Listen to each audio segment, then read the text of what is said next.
యేసు రక్తమే జయం పరిచర్య ప్రైజ్ ద లార్డ్. మార్చ్ 14వ తేదీ 2025. ఈరోజు దేవుని వాక్యము. అందుకు రాజు, మిక్కిలి అల్పులైన ఈ నా సహోదరులలో ఒకనికి మీరు చేసితిరి గనుక నాకు చేసితిరని నిశ్చయముగా మీతో చెప్పుచున్నానని వారితో అనెను. మత్తయి సువార్త 25వ అధ్యాయం 40వ వాక్యము.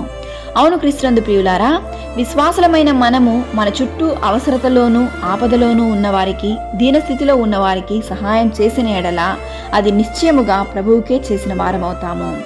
కుడి చేతితో చేసే సహాయం ఎడమ చేతికి తెలియనివ్వకండి.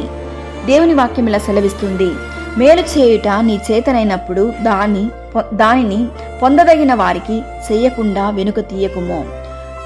ముఖ్యంగా మీరు ఉపవాసమున్న సమయంలో మీ ఆహారము ఆకలిగొనిన వారికి ఇవ్వండి, దప్పికగొనిన వారికి దాహము తీర్చుము, పరదేశులను చేర్చుకొనుము, దిగంబరులకు బట్టలివ్వండి, రోగులను పరామర్శించండి. ఇలా చేయుట ద్వారా ప్రభువు నీ యందు ఆనందించుట మాత్రమే కాక నిశ్చయముగా ఆయన నిన్ను ఆశీర్వదించి దీవించును.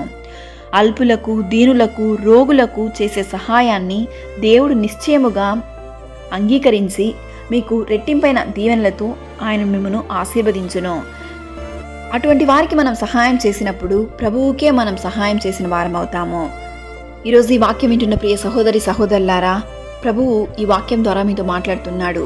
మీ చేతనైనంత మట్టుకు ఇతరులకు, పేదలకు, బీదలకు మీరు సహాయం చేయండి. దేవుడు మిమ్మను ఆశీర్వదించి దీవించును గాక. ఆమేన్. God bless you.